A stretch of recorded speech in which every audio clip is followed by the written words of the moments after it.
Bismillahirrahmanirrahim. Jangan lupa subscribe ya. Tangannya walau sekejap mata pun, hingga mereka menempatkannya dalam kain yang kasar tersebut yang terbuat dari api.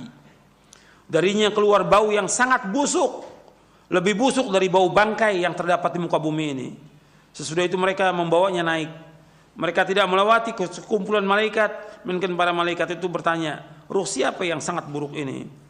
Mereka pun menjawab, Fulan bin Fulan, dengan sebutan nama yang paling buruk yang pernah diberikan di dunia ini. Hingga akhirnya sampai di langit dunia. Kemudian mereka meminta agar dibukakan pintu untuknya, tetapi tidak akan dibukakan pintunya untuknya. Rasulullah SAW membacakan ayat di dalam surah Al-A'raf. Disebutkan la tufattahu lahum abwabus samai wa la yadkhulul jannata hatta yalijal jamalu fi sammil khiyat. Di dalam surah Al-A'raf ayat 40, sekali-kali tidak akan dibuka bagi mereka pintu-pintu langit, dan mereka juga tidak akan masuk surga sampai onta masuk ke lubang jarum. Mungkin enggak onta masuk ke lubang jarum? Enggak mungkin, mustahil. Maka begitu juga orang kafir enggak mungkin masuk ke surga. Tidak mungkin, mustahil. Demikian juga orang-orang yang jahat. Demikian. Arti mereka enggak akan masuk surga sampai onta masuk ke lubang jarum. Enggak mungkin onta masuk ke lubang jarum. Arti mereka juga enggak mungkin untuk masuk ke dalam surga, enggak mungkin. Maka Allah SWT berfirman, tuliskan kitabnya di sijin. Apa sijin itu? Disebutkan oleh Nabi SAW, di lapisan tanah yang paling bawah. Setelah dikatakan, kembalikan hambaku ke bumi, karena sungguhnya aku menjanjikan kepada mereka bahwa aku menciptakannya dari tanah, kepadanya aku akan mengembalikannya, dan darinya pula aku mengeluarkannya pada kesempatan yang lain. Kemudian ruhnya dilemparkan dari langit. Kalau yang mukmin dibawa oleh malaikat, kalau ini dilemparkan dari langit. Dilemparkan, sekali lemparan sampai ke jasadnya. Dan Allah sebutkan, wa may yushrik billahi fakannama kharra minas sama' fatakhtafuhu at-tayru aw tahwi bihi ar-rihu fi makanin sahiq. Allah berfirman dalam surah Al-Hajj ayat 31, barang siapa yang berbuat syirik mempersekutukan Allah dengan barang siapa yang berbuat syirik yang mempersekutukan Allah dengan sesuatu, maka ruhnya itu seolah jatuh dari langit lalu disambar oleh burung atau diterbangkan angin ke tempat yang jauh. Kemudian rohnya dikembalikan ke jasadnya. Beliau SAW bersabda, sungguhnya dia mendengar suara sandal sahabat-sahabatnya jika mereka pulang meninggalkannya. Sesudah itu didatangi oleh dua malaikat yang kasar lagi keras, yaitu malaikat Munkar dan Nakir. Keduanya pun menggertaknya, lalu menuduhkannya seraya berkata, siapa Rabbmu? Dia menjawab, Kedua malaikat bertanya lagi, apa agamamu? Dia jawab, aku tidak tahu. Bagaimana menurutmu tentang siapa orang yang telah diutus kepada kalian? Tanya kedua malaikat. Kemudian dia dikatakan Muhammad. Dia menjawab, aku tidak tahu. Aku mendengar orang mengatakan demikian. Lalu dikatakan, kamu tidak tahu dan tidak mau membaca. Selanjutnya ada penyeru yang bersudah langit, dia itu bohong. Oleh karena itu, hamparkanlah untuknya alas dari neraka, hamparan dari neraka. Bukakan juga baginya pintu menuju neraka. Maka datangkanlah untuknya api dan panasnya neraka. Disempitkan pula baginya kuburannya, sehingga semua tulang-tulangnya remuk. Setelah itu didatangi, dalam sebuah riwayat disebutkan untuknya seorang yang berwajah sangat buruk, berpakaian jelek, lagi berbau busuk. Orang itu berkata, terimalah berita yang akan membuatmu sengsara. Inilah hari yang dulu pernah dijanjikan kepadamu. Dia berkata, kamu sendiri semoga Allah memberimu berita keburukan. Siapa kamu ini? Wajahmu seperti orang yang datang dengan membawa keburukan. Dia menjawab, aku adalah amalmu yang buruk. Amal-amal jelekmu, perbuatan-perbuatan jelekmu yang kamu lakukan di dunia ini. Demi Allah, aku tidak mengetahui, melainkan engkau benar-benar sangat lambat mentaati Allah. Tapi justru kamu cepat durhaka berbuat maksiat kepada Allah. Semoga Allah membalas keburukan kepadamu. Kemudian ditetapkan baginya kebutaan, buta, tuli dan bisu. Sementara di tangannya terdapat sebatang besi. Artinya tetapkan baginya kebutaan, keturunan bisuan. Kemudian malaikat itu membawa sebatang besi yang kalau besi ini dipukulkan ke gunung, gunung itu akan hancur. Ketika orang ini nggak bisa menjawab pertanyaan malaikat, dipukul dengan besi itu, hancur dia seperti debu. Dihidupkan lagi oleh Allah. Ditanya lagi nggak bisa menjawab, dipukul lagi dan terus seperti itu, disiksa dalam kuburnya. Waliyadzubillah. Ini yang dikatakan adzabul qabr. Maka malaikat memukulnya sekali pukulan hingga dia benar-benar menjadi debu. Setelah itu Allah mengembalikannya seperti semula. Selanjutnya dipukul lagi, pukulan hingga dia berteriak yang keras yang didengar oleh segala sesuatu kecuali jin dan manusia. Yang tidak mendengar jin dan manusia. Binatang mendengar. Makanya ada di zaman Nabi ketika Nabi masuk ke kebun Bani Najjar, ontaknya itu teriak-teriak, artinya keras gitu suaranya ontak itu, mengamuk. Kata Nabi, siapa yang dikuburkan di sini? Orang-orang yang mati zaman jahiliyah, orang-orang kafir. Jadi disiksa oleh Allah Taala. Jadi binatang itu tahu siksaannya orang dikubur itu. Sesudah itu dibukakan baginya pintu neraka, dihamparkan untuknya hamparan dari neraka. Maka dia berkata, wahai Rabbku, janganlah engkau adakan kiamat. Hadis ini sahih diriwayatkan oleh Imam Abu Daud, Al-Hakim, Abu Daud Talisi, Ahmad dalam musnadnya, dan juga Al-Ajuri dalam Asyariah. Imam Ahmad meriwayatkan panjang sekali, lengkap, tapi ada yang meriwayatkan dengan ringkas seperti Abu Daud dan yang lainnya. Imam Nasai juga meriwayatkan dengan ringkas, begitu juga Ibnu Majah. Dan hadis ini kata Imam Hakim sahih menurut syarat Syaikhan. Dan dinilai sahih oleh Imam Ibnu Qayyim dalam kitabnya I'lamul Muwaqqi'in dan juga dalam Tahdzibus Sunan. Jadi hadis ini sahih disahihkan juga oleh Syekh Albani. Jadi ikhwani fiddin azakumullah, ini perjalanan kematian, sakaratul maut. Orang mukmin yang beriman yang taat kepada Allah dengan orang kafir dan orang yang jahat. Sekarang kemudian apa saja yang membuat orang itu diazab di kuburnya? Kita lihat di sini dalam buku Syarah Aqidah Ahlussunnah wal Jamaah. Untuk melihat tentang azab dan nikmat kubur. Halaman 307. Kita masih membahas poin yang ke-32. Kita baca sedikit tentang azab dan nikmat kubur. Ahlussunnah mengimani tentang adanya azab dan nikmat kubur. Keduanya adalah benar berdasarkan Al-Quran dan As-Sunnah serta ijma' salafus saleh. Hadis-hadis tentang adanya azab kubur adalah mutawatir. Kenapa dibahas tentang azab dan nikmat kubur? Karena ada sebagian kelompok yang mengingkari, terutama aqlaniyun yang menggunakan akalnya seperti Mu'tazilah dan yang mengekornya, nggak percaya dia dengan azab kubur. Padahal hadis-hadis tentang azab kubur mutawatir. Di antara dalil dari Al-Quran tentang adanya azab atau siksa kubur adalah firman Allah Ta'ala dalam surah At-Taubah ayat 101, sanu'adzibuhum marrataini tsumma yuradduna ila adzabin 'adzim. Nanti mereka akan kami siksa 2 kali, kemudian mereka akan dikembalikan kepada azab yang besar. Menurut penjelasan Imam Hasan Al-Basri dan Qatadah rahimahumullah, bahwa yang dimaksud dengan nanti mereka akan kami siksa 2 kali itu azab di dunia dan azab kubur. Dalam tafsir Ibnu Katsir, Allah juga berfirman dalam surah As-Sajdah ayat 21, "Walanudhiqannahum minal adzabil adna dunal adzabil akbar." Dan pasti kami timpakan kepada mereka sebagian siksa yang dekat, itu dunia, sebelum azab yang besar di hari kiamat, di akhirat. Menurut pendapat Bara' bin Azib radhiyallahu anhu, Mujahid dan Abu Ubaidah rahimahumullah, bahwa yang dimaksud dengan adab yang dekat adalah adab kubur. Di dalam tafsir Ibnu Katsir.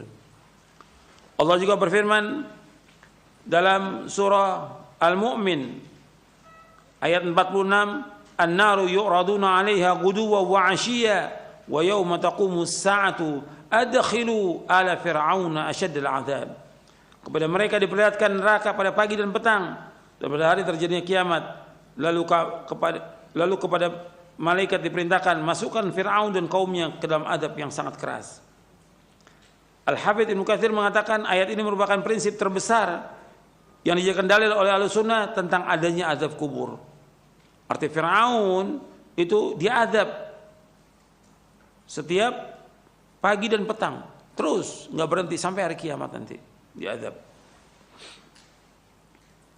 Sedangkan dalil dari As-Sunnah adalah hadis Nabi SAW dari sahabat Ibnu Abbas radhiyallahu anhuma, ia berkata, "Marran Nabi SAW bi ha'itin min hitanil Madinati, fasami'a sawta insanaini yu'adzabani fi quburihima." Faqala Nabi SAW, "Yu'adzabani wa man yu'adzabani fi kabirin."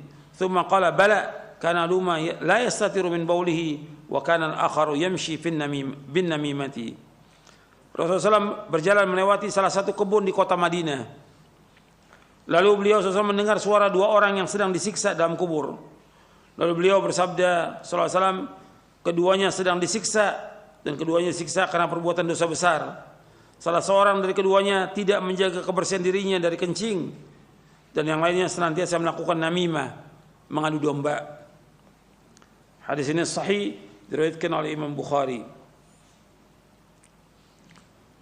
Jadi Rasulullah SAW melewati dua kuburan dan ternyata yang dikubur ini disiksa di kuburnya. Nabi menyebutkan ini tentang dua orang muslim, bukan orang kafir. Kalau yang tadi saya sebutkan orang kafir, orang yang mati jahiliyah. Kalau ini orang muslim yang dia diazab di kuburnya. Yang pertama, dia tidak membersihkan dirinya dari kencing, nggak bersih dia. Ketika cebok, istinja, nggak bersih dia. Yang kedua, dia berjalan untuk mengadu domba, ngomong kepada A lain, kepada B lain supaya ribut. Namam. Dalam hadis yang lain yang diriwayatkan juga oleh Imam Bukhari, Nabi bersabda, "La yadkhulul jannata namam." Tidak akan masuk surga orang yang suka mengadu domba. Ini hati-hati nih, mengadu domba. Karena orang mengadu domba antara teman dengan teman, antara saudara dengan saudara, antara tangga dengan tangga. Bahkan yang parah lagi sekarang ini antara ustadz dengan ustadz dia adu domba. Ini parah ini. Sudah ngaji tapi dia adu domba. Ini namam, kata Nabi, tidak masuk surga. La yadkhulul jannata namam, tidak akan masuk surga orang yang suka mengadu domba itu. Dan ini menunjukkan tentang adanya azab kubur. Adanya azab kubur. Rasulullah SAW menganjurkan umatnya untuk senantiasa berdoa, memohon perlindungan kepada Allah dari azab kubur di setiap akhir tasyahud sebelum salam, ketika sholat yang wajib maupun yang sholat sunat. Kita berlindung kepada Allah, Allahumma inni a'udzubika min adzabi jahannam wa min adzabil qabr wa min fitnatil mahya wal mamat wa min syarri fitnatil masiihid dajjal. Ya Allah, aku berlindung pada Engkau dari azab jahannam, dari azab kubur, dari fitnah hidup dan fitnah mati, dan aku berlindung pada Engkau dari kejahatan fitnah Masiihid Dajjal. Hadis ini sahih Muslim dari sahabat Abu Hurairah. Hadis ini menunjukkan tentang adanya azab kubur, dan masih banyak lagi dalil yang lain yang menunjukkan tentang adanya azab kubur. Oleh karena itu kita diperintahkan agar berlindung dari azab kubur. Ya, sampai sini kajian kita, mudah-mudahan bermanfaat. Dan dengan kajian seperti ini kita tambah ingat dengan kematian dan tambah berhati-hati. Dan kita menjauhkan perbuatan dosa dan maksiat, segera melakukan ketaatan, berlomba-lomba dalam kebaikan, dan bertaubat kepada Allah, dan mohon kepada Allah agar diberikan sabat, ketetapan, dan juga diberikan oleh Allah husnul khatimah, akhir kehidupan yang baik. Itu yang kita minta kepada Allah Ta'ala, agar kita tetapkan di atas Islam dan Sunnah sampai akhir hayat kita, dan juga kita diwafatkan dalam keadaan husnul khatimah. Karena ada juga orang-orang yang dia melakukan amal-amal soleh, yang kemudian setelah itu dia berbuat kejelekan, berbuat maksiat, atau berbuat kekufuran, yang dengannya dia mati dalam keadaan su'ul khatimah dan dimasukkan dia ke neraka dengan sebab itu. Waliyadzubillah. Hati-hati, ada orang yang dia beramal soleh terus lama dia beramal soleh, tapi menjelang akhir hayatnya dia berbuat dosa dan maksiat sampai dia meninggal, yang dengan itu dia masuk neraka. Tapi ada juga orang-orang yang dia berbuat kejahatan di akhir hayatnya diberikan hidayah oleh Allah, dia taubat. Atau ada juga orang-orang kafir yang kemudian di akhir hayatnya dia masuk Islam dan baik Islamnya sampai dia wafat dalam keadaan husnul khatimah. Ada seperti itu. Dan Nabi sebutkan, dan nanti ada pembahasannya tentang masalah itu. Ketika kita berbicara tentang ancaman dan juga tentang janji Allah, wa'id dan wa'ad ada di buku ini, di Syarah Akidah ini. Makanya kita seorang mukmin wajib berhati-hati. Dia tidak boleh merasa aman dengan azab Allah. Enggak boleh merasa aman dengan dosa-dosa yang sekian baik yang dilakukan. Enggak boleh merasa aman. Karena azab Allah datang dengan tiba-tiba. Kematian datang dengan tiba-tiba. Tetap dia takut dengan dosanya, takut kepada Allah dengan perbuatan maksiat yang dilakukan, takut dengan perjalanan dia yang buruk, takut dibuka oleh Allah dan wafat dalam keadaan su'ul khatimah. Yang itu dia harus takut kepada Allah, takut kepada Allah atas dosanya, bukan bangga dengan dosanya, bukan cerita tentang masa lalunya, nggak boleh. Ini perhatikan nih. Orang yang taubat, apakah dia pendeta, apakah dia Nasrani, apakah dia pemusik, atau yang lainnya, pelawak atau yang lainnya. Ketika dia taubat, nggak boleh cerita dia tentang masa lalunya. Tutup. Dulu para ulama salaf takut kalau disebutkan masa lalunya, takut. Kok sekarang bangga? Bahkan di videoin perbuatan cerita dia tentang masa lalu. Nggak boleh. Ini Allah sudah tutup, jangan ceritakan kepada orang. Taubat kepada Allah dengan taubatan nasuha. Begitu juga kita jangan berbangga dengan amal soleh kita, karena kita nggak tahu amal soleh kita diterima atau tidak oleh Allah Taala. Ini minal muhlikat. Banyak orang berbangga dengan amal solehnya, dengan sholatnya 5 waktu, sholat malamnya, dengan sedekahnya, dengan segala macam dia membangun masjid, dengan segala macam dicerita. Hati-hati, karena bisa jadi amal itu tidak diterima oleh Allah Taala. Hati-hati itu. Orang mukmin harus terus merasa takut dengan azab Allah, juga takut amalnya nggak terima, dan dia mengharap kepada Allah agar amalnya diterima. Itu perhatikan tuh, orang beriman seperti itu, seperti yang Allah sebutkan di dalam surah Al-Mu'minun di ayat 60, walladzina yu'tuna ma atau wa qulubuhum wajilatun annahum ila rabbihim raji'un. Dalam surah Al-Mu'minun di ayat 60, dan orang-orang yang diberikan oleh Allah, artinya orang-orang yang memberikan, bersedekah, dia infak apa yang diberikan oleh Allah, dan hatinya takut, dan dia yakin bahwa dia akan kembali kepada Allah. Ditanya oleh Aisyah radhiyallahu anha, ya Rasulullah, apa yang dimaksud dengan ayat ini? Orang yang dia minum khamar, dia mencuri, dia berzina, dia takut kepada Allah. La ya binta Siddiq. Enggak, Aisyah. Ini adalah orang-orang yang dia sholat, dia puasa, dia sedekah, tapi dia takut nggak diterima amalnya oleh Allah. Takut. Jadi kita jangan meyakini pasti amal kita diterima, sholat kita diterima, puasa kita diterima. Jangan begitu. Jangan bangga kita. Kita terus minta kepada Allah SWT agar amal kita diterima, supaya kita diwafatkan oleh Allah dalam keadaan husnul khatimah. Anda perhatikan Nabi Ibrahim alaihissalam dan Nabi Ismail alaihissalam. Nabi Ibrahim dan Nabi Ismail alaihissalam ini membangun Ka'bah. Jelas perintah Allah dan ikhlas karena Allah. Ka'bah kiblatnya kaum muslimin. Setelah selesai membangun Ka'bah, tetap berdoa, Rabbana taqabbal minna innaka antas samiul. Ya Allah, terimalah amal kami ya Allah, karena Engkau yang Maha mendengar dan Maha mengetahui. Ingat tuh, seorang mukmin terus apabila melakukan amal soleh, dia minta kepada Allah agar terima. Kalau dia melakukan perbuatan dosa, segera bertaubat. Taubat, perhatikan, taubat semuanya. Saya dan antum sama, segera bertaubat. Dan Allah menyebutkan dalam Al-Quran, ya ayyuhalladzina amanu tubu ilallahi taubatan nasuha. Orang beriman taubatlah kepada Allah dengan taubat yang nasuh, taubat yang ikhlas. Dalam surah At-Tahrim ayat 8. Allah juga berfirman dalam surah An-Nur, wa tubu ilallahi jami'an ayyuhal mu'minuna la'allakum tuflihun. Bertaubatlah wahai orang beriman semuanya, taubat kepada Allah agar kalian menjadi orang yang sukses. Taubat. Jadi segera itu taubat kepada Allah. Ketika berbuat dosa, segera taubat kepada Allah. Perhatikan tuh, bahwa taubat tidak diterima oleh Allah ketika ruh berada di kerongkongan, yang kedua ketika matahari terbit dari barat. Nabi bersabda SAW, Inna Allah yaqbalu taubatal abdi ma lam yughargir. Sungguhnya Allah menerima taubatnya seorang hamba selama ruhnya belum di kerongkongan. Kalau sudah di kerongkongan nggak diterima. Jadi sebelum datang ajal, segera taubat kepada Allah. Mudah-mudahan kajian yang bermanfaat untuk saya dan untuk sekalian. Wassalamualaikum Muhammadin sallallahu alaihi wasallam. Subhanakallahumma bihamdik, asyhadu an la ilaha illa anta astaghfiruka wa atubu ilaik. Assalamualaikum warahmatullahi wabarakatuh.